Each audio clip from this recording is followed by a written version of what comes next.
இது இனிதுங்க. இன்னைக்கு எங்கள் வீட்டு ஈஸி சமையல் தாங்க. இன்னைக்கு நான் சூடாக சாதம் வடிச்சிருக்கேன். அப்புறமேட்டா நல்லா சூடாக மிளகு ரசம் வச்சுருக்கேங்க. இப்போ கிளைமேட்டே சரியில்லைங்களா, வானம் விட்டு விட்டு மழை பெய்யறதும் அப்படியே மூடிடுது, எல்லாருக்கும் சளி பிடிச்சிக்கிட்டு ஜுரம் அடிக்கிற மாதிரியே இருக்குதுங்க. சளி பிடிச்சின்னு இருக்குது, ஜுரம் அடிக்குது, ஒருத்தருக்கு வயிதாகுது, மாவு ஒன்று நடக்குதுங்க. இந்த கிளைமேட்டு அப்பா மாறி இப்போ மாறுறதுனால அப்படியா இருக்கா தெரில, எல்லாருக்குமே இருக்குதுங்க. அதனால் நான் ரசம் வச்சுட்டு முட்டை குழம்பு வச்சுருக்கேங்க. நான் பாருங்கள், முட்டை குழம்பு, முட்டை எப்படி வெந்திருக்குது பார்த்தீங்களா, அப்படியே ஒன்று ஒன்று லட்டு மாதிரி வந்துருக்குது பாருங்க.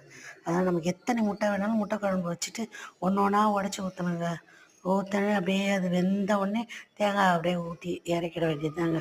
இது முட்டை குழம்புங்க. தேங்காய் அரைச்சி ஊற்றி முட்டை குருமா கூட சொல்லுவாங்க. சூப்பராக இருக்குங்க. சாதத்துக்கு, சப்பாத்திக்கு, இட்லி, தோசைக்கு எல்லாத்துக்குமே நல்லாயிருக்கும்.